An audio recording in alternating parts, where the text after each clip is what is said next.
Did you know that PWU has a Patreon? No? Well, now you do. You can get things like exclusive videos and merchandise, vote on polls for upcoming videos, and so much more. To find the full list of things that you can get by being a patron, head over to patreon.com/PWUnlimited today.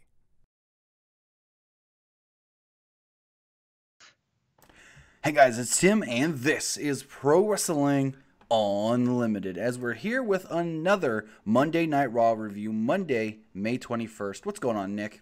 Hey, what's going on, folks? Welcome to the Monday Night Raw recap, review, analysis, breakdown. What other words can I fit in there? So, something that starts with an S.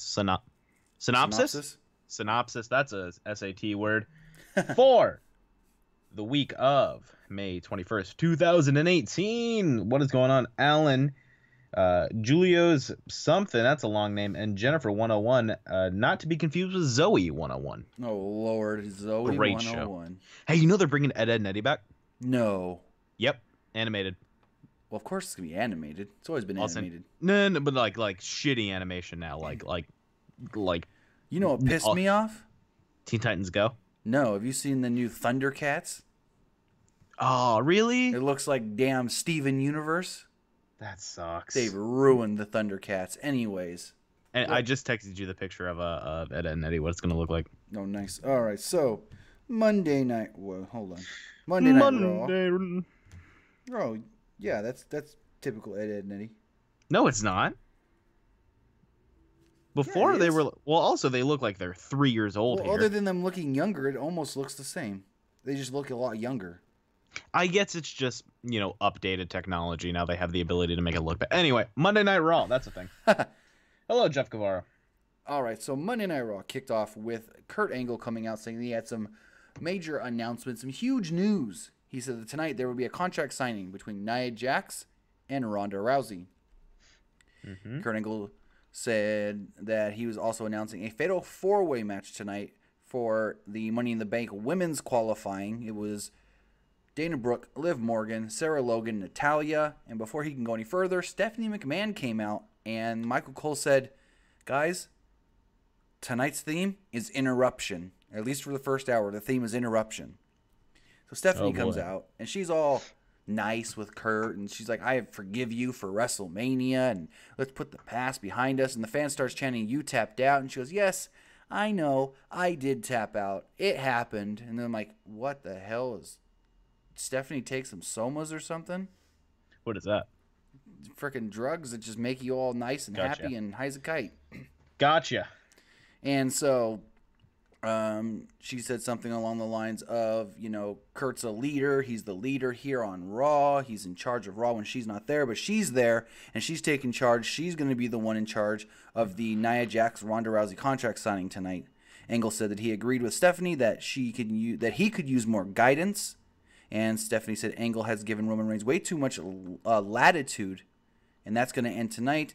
And then Roman Reigns came out at first to mostly boos, and Corey Graves said, what a reaction. And I'm like, okay. But then, as the segment went on, Roman was getting some cheers. Like, this crowd was getting into Roman. They turned on him immediately as soon as he made fun of Stephanie. Yeah, as soon as he said, you should watch how you talk to me. Yeah. Then they're like, oh my God, Roman Reigns, I love him. He's so good. Because Stephanie was like, you need to watch that Samoan temper of yours. You can't contain it. Sounded a lot more racist than intended, I think. A little bit, that I guess. Fucking Samoan temper. And Reigns said that Stephanie should watch her tone when talking to him. Reigns threatened to take his temper backstage and destroy all her favorite superstars. Stephanie then went on to say that she doesn't play favorites. She doesn't have a quote-unquote favorite superstar backstage. Is this their way of just kind of cleaning up the fucking shit pile that is Vince McMahon loves Roman Reigns? Is that like a way to try to clean it up? Because then Stephanie goes, I don't have a favorite superstar, but I do have many different jobs here as far as being in charge of all the different revenue streams that the WWE has, and that's my favorite thing. And Roman goes, oh, you mean Brock Lesnar, your favorite revenue stream? And Reigns told Stephanie to cut the corporate crap and start being honest. Reigns said that the fact is that management doesn't want him anywhere near both the Universal Championship or that Money in the Bank ladder match. Stephanie said the truth is that he did get a shot for Money in the Bank, and he lost it. And if he wants to take that up with somebody, he would have to take it up with Jinder Mahal. There you go. Owens then came out and interrupted. Owens said that he feels indebted to Roman Reigns because last week Roman Reigns took out Jinder Mahal, giving him an opportunity to qualify for the Money in the Bank ladder match, which he did, winning the triple threat. Owens said that he actually likes Roman Reigns and the crowd should be cheering for him, saying, thank you, Roman, because without Roman last week spearing Jinder Mahal, Kevin Owens again says he would not be in Money in the Bank. Owens said that Stephanie was right when she said she doesn't play favorites, even though Owens had issues with her father and her brother in the past and still hired him to be on Monday Night Raw. Owens touched Stephanie on the shoulder, and she gave him this look. He's got his elbow and arm up on her shoulder, like, hey, what's going on? And she gives him this look, and he just backs away, and she goes, no, don't you ever do that again. And he's just like, yeah, okay. I've gotten that look in my day. And Stephanie then said that she was going to do something that the fans were going to like, and that tonight there would be a match between Kevin Owens, Roman Reigns, and how about that match starts right now? Ba-bum! So we have a 13-minute match that ends up ending in a DQ. I really like this match. We did learn that Kevin Owens can do a standing shooting star press. There was a spot where Roman Reigns bounced off the ropes and he went to do he didn't go to do. He did a shoulder, basically like a shoulder tackle to Roman too. Roman did a shoulder tackle to Owens, and Owens flipped, basically doing a standing shooting star. I was like, okay, put that in your repertoire. Be like damn Apollo Crews. Should be Rich Swann. At one point, Reigns speared Owens onto the floor. Mahal then ran out and jumped Reigns. Mahal, who had his ribs taped up, threw Reigns into the dasherboards and put the boots to Reigns. Owens joined in, and this caused the DQ. Seth Rollins then ran down, but it was not enough. Sunil Singh also ran in, and it was 3-on-2. This led to a commercial break where we come back and we get another 13-minute match where it's Seth Rollins and Roman Reigns against Kevin Owens and Jinder Mahal. So we basically, to kind of speed this up a little bit, this intro part, because goddamn Raw was long there. It felt long as shit tonight. The opening did. The first hour was all Roman. It was a decent enough tag team match. Everyone got their cute little spots in. It was nothing too important. Well, yeah, basically, at one point, Jinder, I liked a move Jinder did. I think it was to Seth. You know how Cedric Alexander does the lumbar check where he drops him on his knees on their back? Yes. Well, Jinder did it, but instead he dropped Seth on his gut first on his knees. It looked really good. It almost looked like it hurt more than the way Cedric Alexander does it, because I think Jinder got him up higher. Mm-hmm. So in the end, let's see, Roman Reigns at the end hit a Samoan drop on where am I at? Come on. All right. So in the end, it was an exchange between Kevin Owens and Seth Rollins. Two were going back and forth. Seth Rollins tried to go for the stomp at one point. Kevin Owens got out of the way. Kevin Owens then stumbled to get back to his feet. Couldn't get to his feet in time. Got the stomp and got pinned. Now, during this exchange here at the end with Seth Rollins and Kevin Owens, Jinder Mahal disappeared. And we were like, you forgot that he was not out there. So Seth Rollins, Roman Reigns, they're walking up the ramp. They're celebrating their victory. And out comes Jinder with a steel chair and beats them both down. Yeah, I think Jinder's improved, kind of like Elshard says here. Jinder has improved an immense amount. To me, Jinder came off as like a top 3 heel. Top absolutely. 2, top 3. Yeah, I think... I absolutely think he's improved as not only a wrestler, but on the microphone and the way he's coming off. And his confident levels were fantastic. So, I mean, it was a decent opener. It was really, really long. Like I said, it felt brutal, but that was that. Let's truck on. All right, so then this segment, Sami frickin' Zayn. Sami Zayn came out and said that you know, Bobby Lashley talked about his sisters and said that, you know, his sisters were kind of mean to him and this and that. And, well, that apparently wasn't the case as far as his quote-unquote sisters went. So Sami Zayn brought out his sisters. There was Jessica, there was Francis, and there was Kathy. And actually, they were dudes dressed up as females. That's how it goes nowadays. They all said that Bobby was bullies to them. Bobby would treat them badly. The one sister, Kathy, said that she carried around a broom because Bobby would try to beat her up, and the broom was the only thing she could grab to defend herself. The other sister, Frances, said that she carried around a helmet. She carried around a helmet because Bobby used to grab his knuckle and bash her in the top of the head, and so she went to an army surplus store once she was able to save her money enough and got the helmet. Now, she went to an army surplus store, but wasn't his dad a fucking lieutenant? Something like that. Why do they not just have this in their fucking house? Even if you don't need to save money for that. You can go buy a baseball helmet or a football helmet for probably cheaper. You ruined yourself. And then the other one, Jessica, said that she carried around the towel, the dirty, stinky towel, because Bobby would emotionally talk her down and make her cry so much that at the end of the night, the towel was sopping wet, just covered in tears. God damn, that's fucking Bobby Lashley came out looking like a total bro, had the super tight t-shirt with the black baseball cap on. He looked like a shitty version of Matt Riddle. Oh Lord. So he came out, he was high-fiving kids, rubbing them on the head, smiling and everything. He walks into the ring where the quote-unquote sisters were. And he's just looking them all down. He's like, hey, what's going on, guys? How are you doing? Sammy, thanks for bringing us all together here for a family reunion. You're a great pal for doing this and all of that. And they start talking and whatnot. And then Sami Zayn kind of eggs them on. And then he goes to attack Sammy. And the sisters attack Bobby Lashley. 4-on-1 before Bobby hulks up and takes them all out. And Sammy retreats. He hits his moves on all the sisters. And there we go. Horrible segment. Awful segment, but I mean, hold on. I enjoyed it. I thought it was funny.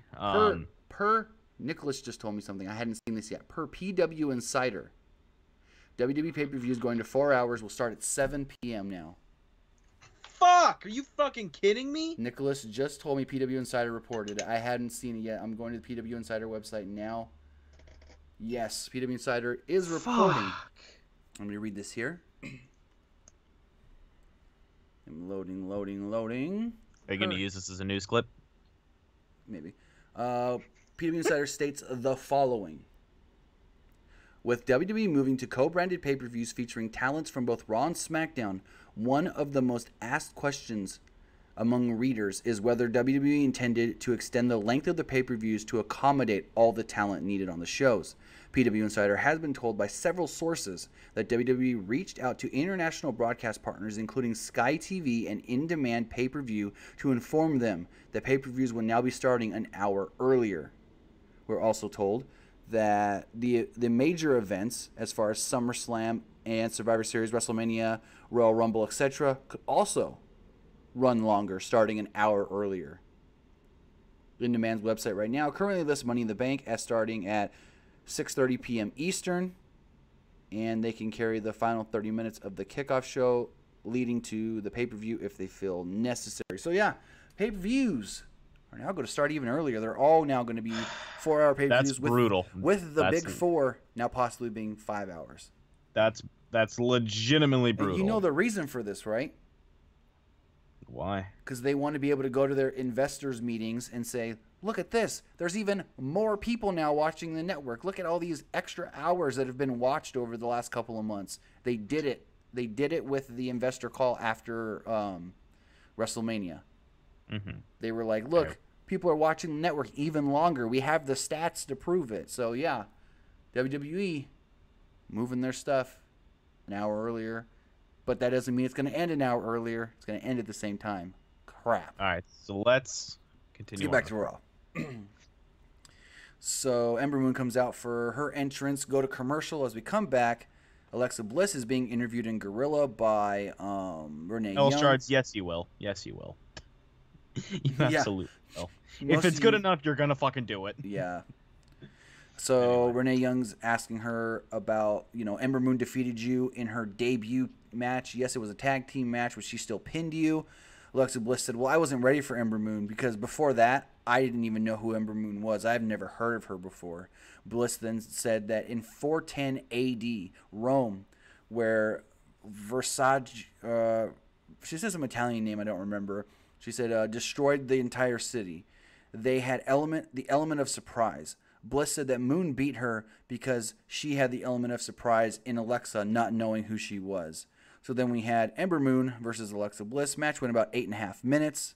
Moon missed a baseball slide early onto the floor as she was trying to hit both Mickie James and Alexa Bliss. This then caused Alexa Bliss to grab her shoulder and ram it into the barricade. Yeah, that looked fucking intense. It was weird though, because she grabbed the shoulder and she just did like an arm wringer thing where she twists the shoulder around. And yeah, so it was like Ember, what you do before an Irish whip. Not even. Or no, it's what you do before the old school. Kinda, yeah. Or when You when wrench the arm around. Or like the old move when they would you would spin kind of under the arm to twist it, and then you pull it down kinda. Yeah. Well, anyways, as she spun it around, twisted the arm, Ember just launched herself into the barricade. It was weird. But it did legitimately look like Bliss fucking threw her into it, and I thought it was pretty good. I thought it looked legit. So this played into most of the match. Alexa working over the shoulder for the most part. Bliss tried to pin Moon at one point with the schoolgirl cradle while holding her trunks. Moon kicked out. Mickie James ran in as the referee was distracted, took off one of her shoes, and was gonna, I guess, hit Ember with the shoe. Referee caught her. She's like, hey, I didn't do anything. You can't say I did anything. Referee ejected Ember Moon. He ejacted? Sure. The referee ejaculated all over the ring. Ember Moon finally kicked Bliss across the chest, got to the top rope, hit the Eclipse, pinned Alexa Bliss, and Ember Moon was victorious. And the referee was also victorious. Stephanie McMahon went backstage, told Kurt Angle that she was taking over his office tonight. Finn Balor and Braun Strowman came in. Hey, what was with the fucking picture of Vince and the flowers? I have no clue. It was weird because it was it was supposed to be Kurt's office, and then she said she was taking over, but that was already in there, so it was weird. Yeah, it was quite weird. So Finn and Braun came in, and they said, hey, can we get a rematch from last week? We want to take on Dolph Ziggler and Drew McIntyre again. And Stephanie was like, well, you guys aren't really a tag team, but can I offer you some fruit? And naturally, Balor was like, oh, no, thank you. And then Braun goes, I'll take one of them. So he grabs an apple, looks at it, and just squeezes it, and the whole thing just blows up in his hand. It's fucking intense. Strowman took, like I said, Strowman took the apple, crushed it, and then he was like, I love competition. And then Balor looked love competition. Balor looked horrified. Stephanie said the two of them will face off in the main event tonight. Sweet. Then had Baron Corbin versus No Way Jose, 4-minute match. Baron Corbin threw No Way Jose shoulder first into the post early. Jose responded by throwing Corbin into the post. Jose made a comeback with a clothesline and a Darkness Falls for a 2 count. Jose teased the wind-up pitch, but Corbin caught him. Hit the end of the deep six, end of days, 1, 2, 3. Baron Corbin won in under 5 minutes. And they did actually say, I saw this over the weekend, Corey Graves, Ruby Riott, and Baron Corbin all did a spread for Inked magazine. Actually looked pretty cool. Yeah, it did look sweet. I like how someone in the chat here says, was the apple real? No, they made a fake fucking apple. Yes, it was a real apple. So how do you make a fake apple? So then we get Kurt Angle backstage. He's got, Kurt's always on his cell phone. Well, because he's not in his office, he ain't getting service. So he's like, I don't understand. How does he think phones work? He's like, he was fucking holding onto the corner of it, shaking it. What the fuck are you doing? Actually, from someone that used to live in the mountains, that's actually a thing. If you have your phone up high over to the right, you may not get service. But if you have it up high over to the left, you will get service. Trust me. My buddy had AT&T. The only time he would be able to send a text is when he put his cell phone in between the crack between the two couches. It's a thing, moving around to find service. Trust me. So Chad Gable comes up, and Angle said he wanted to replace Mahal in Money in the Bank qualifying last week, but Kevin Owens got to it instead. Ziggler and McIntyre walked up. They laughed at Chad Gable, saying, what accomplishments do you have other than being a good college wrestler, a good amateur wrestler? Ziggler said that he was better than McIntyre. They said something about Angle being in the hallway. Kurt said, "Oh, He said I gave Stephanie my office tonight." Yeah, okay. So Ziggler said Gable's claim to fame wasn't really anything to make fuss about. Ziggler told Gable that he doesn't sit around and wait for opportunities or handouts like Gable does. He makes his own handouts. Angle then said, "You know what? This is Raw. We settle our stuff in the ring. You guys are going to have a match tonight." Would have been really cool if Jason Jordan came back and they made it like a tag match, you know? That would have been cool. I would have been cool with it. So then we had the B team. Phenomenal. Hold on. I'm going to load up an image here in a second. You guys need to see this. The B team had fans. Like legit fans that made their own merch. Because you can't buy B team merch yet. Yet.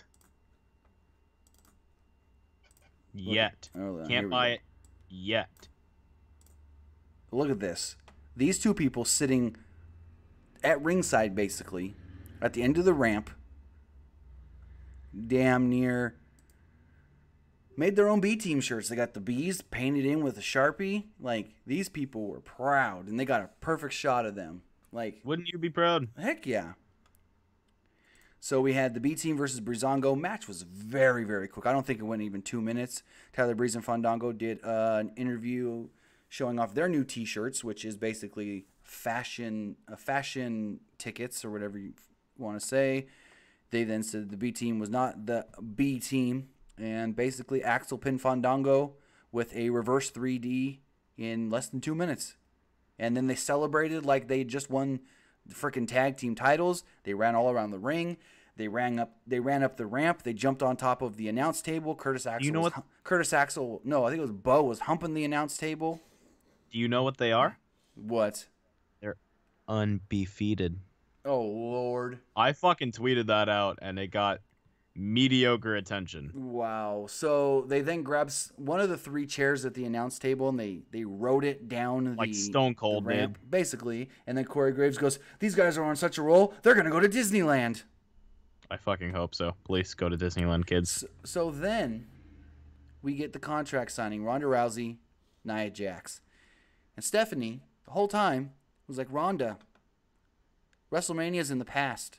But now you have to face Nia Jax. And Nia Jax is bigger than you. And Nia Jax is a bigger woman. And she's going to beat you because she's bigger." And that's all Stephanie kept saying is, "Nia's bigger than you. Nia's bigger than you. Nia's going to beat you because she's bigger. And you can't put the armbar on Nia because she's bigger than you. Nia's stronger than you because she's bigger than you." It's like, Stephanie, shut up. And like, she would not let Nia talk for herself. And Ronda was just like, "Okay, cool, whatever. You say all that, but I'm going to go and I'm going to defeat her." And Stephanie goes, "Well, this is the WWE, and there's no weight divisions here. It's every woman for themselves. And Nia's bigger than you, so she's going to defeat you and keep the Raw Women's Championship." And I'm like, she's like putting her over, but not really putting her over. Right. And so finally Nia kind of just stands up and goes, "No, you're not going to be able to defeat me." And then they sign the contracts. Ronda then moves the table out of the way. They go face to face. Ronda goes in for the handshake. Stephanie's smiling behind them like, "Oh my God, this is such a great moment." The handshake, and then Ronda just goes, "I'm going to take your title, and I'm going to take your arm." I wonder when that T-shirt's going to get. And it sounded so robotic the way she said it. I don't even know if I can do it. Probably because it was robotic. She's not like, "Take your She's like so arm." iffy on the microphone, and it sucks. She's just so fucking iffy on the microphone now. It's like half the segment she'll be good, and then like you said, she got to the part where it's "take your arm," and it's like, okay. Yeah, and Stephanie's just in the back. You can see her smiling all full of glee and giddiness. I don't know, man. I don't even know why she was here tonight. Why did she just show up? Why couldn't Angle do this? To do the women's segment? I don't know. I mean, I guess it was probably just to do the women. I think this is planting the seeds for Stephanie to screw Ronda. Because Stephanie was overly nice with Kurt, overly nice with Ronda, and she was putting over Nia the whole time. Nia's bigger than you. Nia's going to beat you. Nia this, Nia that. And, that wouldn't have worked if Kurt was there. I think. But it's not going to be Stephanie. Screw Ronda, and Nia's going to align with Stephanie and turn heel. No, it's going to be fucking goddamn Natalya. No, Natty's in the. Why did they just have those throwaway matches? As we learn later, Just for fucking shits and giggles? Natty's in the Money in the Bank ladder match. You think? Is she? Yes. As we're about to say here, she qualified. She cashes in. All right. No, I think Charlotte's winning it. Anyways. No, God, absolutely. We have Dolph Ziggler, Chad Gable. Match goes about 5 minutes. No, hold on. What? Backtrack a bit. Do you really think she's gonna win that? There's a good chance. I would rather drink all the bleach in our fucking house than watch her potentially be a champion again. Like, God damn, she wasn't that good of a champion. She Charlotte? Wasn't. Yeah. Yes, she was. She was. It was just fucking boring. It was boring. It was dreadful. Every week was just she was just facing the same people. It was just dreadful. Now they're just gonna fucking, all right, well, we're gonna slap it back on you now. That makes my asshole very tight. Anyways, Dolph Ziggler versus Chad Gable. Ziggler headbutted Gable in the eye early. He then hit him with a super kick and pinned him in less than 5 minutes. Poor Gable. McIntyre came in post-match, beat down Chad Gable, and hit him with a Claymore kick. Poor fucking Gable. We then had a fatal four-way women's Money in the Bank qualifying match. Natalya, Sarah Logan, Liv Morgan, Dana Brooke. I wonder who's going to win this one. It was Natalya. Match was, I mean, it was a 5-minute fatal four-way. Like, holy crap, why did this? It felt way longer than 5 minutes, but it was about 5 minutes long. At one point, At one point, Sarah Logan and Liv Morgan cleared the ring. They teased fighting each other and then started laughing and double-teamed Natalya. Then it was Liv Morgan and Dana Brooke started going after each other. They both hit each other with clotheslines on the outside, taking each other out. Natty tried to put the sharpshooter on Sarah Logan. Ruby Riott got on the apron to distract her. This didn't really help much as Dana Brooke then ran in, attacked Natalya, got thrown back out. Natalya put the sharpshooter on Sarah Logan, and Sarah Logan tapped within like 2 seconds. Natty there you go. Is now in Money in the Bank. Natty then said something along the lines of, Natty did an interview with Charlie Caruso afterwards and said that she's going to be the Miss Money in the Bank after Money in the Bank, and her friend Ronda Rousey, not just her friend, but her training partner, is going to be the women's champion, and they're going to be carrying around the title and the briefcase together. There you go. Elias then came out, did his whole thing. He said something along the lines of the company's stock has risen 150%. Everyone at NBC Universal knows what WWE stands for. It stands for Walk with Elias. Mm-hmm. He then started singing a song, and the fans were chanting, "Yes, I do," and "Do I love Elias?" It's kind of weird. Just as it seemed like he was getting the crowd on his side, out came Bobby Lashley. Bobby Lashley interrupted. They had a little brawl before the match actually started. Referee was asking Bobby if he was good to go because Elias beat him down. And then the match went about 8.5 minutes. Not much of a match here. Elias jumped Roode, like I said, during the entrance. Roode went for a glorious DDT at one point, but Elias turned it into a sunset flip in order to make sure no one got over in this segment. Elias was... afterwards, Elias hit the sunset flip, two count, drift away, 3 count. Pinned him. Then afterwards, Braun Strowman laid out Elias. Yep. We then have the main event, Braun Strowman versus Finn Balor. This was a hell of a match. Yeah, this was really good. It was a very, very good match. Versus Reminded Goliath. me a lot of Rey Mysterio style matches. So, match starts off, Braun's trying to throw haymakers at Finn, and Finn's just a little too quick, and he hits him with a forearm. So Braun tries to throw another haymaker, and Finn's just a little too quick, hits him with a forearm. Braun tries to go for a clothesline, and Finn ducks under it and kicks him. So they do the whole Finn's got the speed thing for a minute before Strowman finally just... It's basically Strowman's getting over... Like, the speed's getting to him, and then he just clubbers him. He literally just takes his hand and just plop, clubs him right across the back. Strowman went for a wind-up spring shoulder block on the floor, but Balor met him with a sling blade. They then played this up like his throat was messed up from the sling blade. Referee counted to 6 before Strowman got back into the ring. Balor dumped Strowman over the barricade at one point. They were fighting in the crowd. Strowman then finally got back in.